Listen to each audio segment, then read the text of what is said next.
पश्चिम बंगाल के मुर्शिदाबाद जिले में बाबरी मस्जिद की आधारशिला रखने पर तृणमूल कांग्रेस से निलंबित विधायक हुमायूं कबीर ने सोमवार 22 दिसंबर को अपनी नई पार्टी का ऐलान कर दिया है। जनता उन्नयन पार्टी यानी कि JUP के नाम से इन्होंने अपनी पार्टी बनाई है।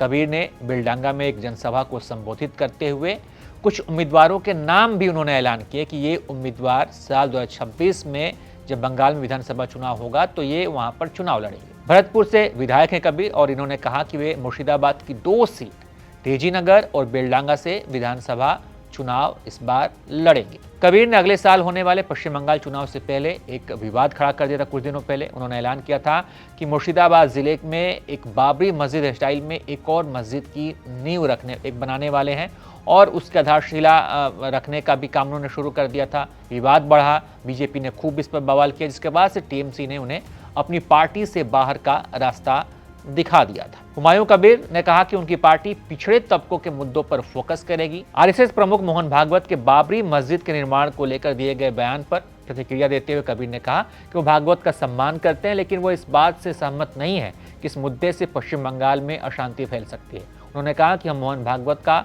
सम्मान करते हैं, लेकिन उनका यह आकलन कि यहाँ दंगे वगैरह हो सकते हैं, हम ऐसा कुछ होने नहीं देंगे।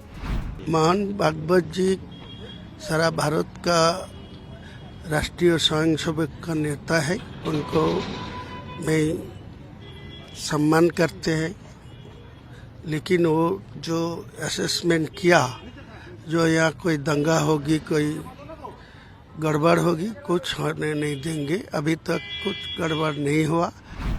इसके अलावा उन्होंने ममता बनर्जी पर भी हमला बोला और कहा कि ये ममता बनर्जी के RSS के साथ संबंध है। बता दें कि कबीर की नई पार्टी से ममता बनर्जी के लिए मुश्किलें खड़ी हो सकती हैं। कैसे? सियासी पंडित ये दावा कर रहे हैं कि कबीर के अलग होने से ममता बनर्जी से एक बड़ा मुस्लिम वोट बैंक उनसे अलग हो जाएगा, टूट जाएगा। और ऊपर से ओवैसी ने भी बंगाल में हुमायूं कबीर के साथ गठबंधन करने के संकेत दिए। ऐसे में अगर ओवैसी और हुमायूं कबीर का गठबंधन होता है तो मुस्लिम वोट हुमायूं कबीर के पाले में जा सकते हैं। बिहार विधानसभा चुनाव में आपने ओवैसी का जलवा देख ही लिया है कि कैसे उन्होंने सीमांचल की सीटों पर अपना कब्जा जमाया। तो बंगाल में भी कबीर के साथ गठबंधन करने का उन्होंने ऐलान किया है, जिससे कि वहाँ पे सियासी माहौल गर्मा गया है।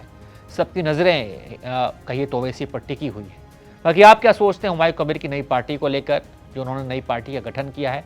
क्या इससे बीजेपी को कोई फायदा होगा? क्या इससे ममता बनर्जी को कोई नुकसान होगा? इस पर आपका क्या आकलन है? अपनी राय कमेंट कर बताइए। देखते रहिए आप ABP लाइव।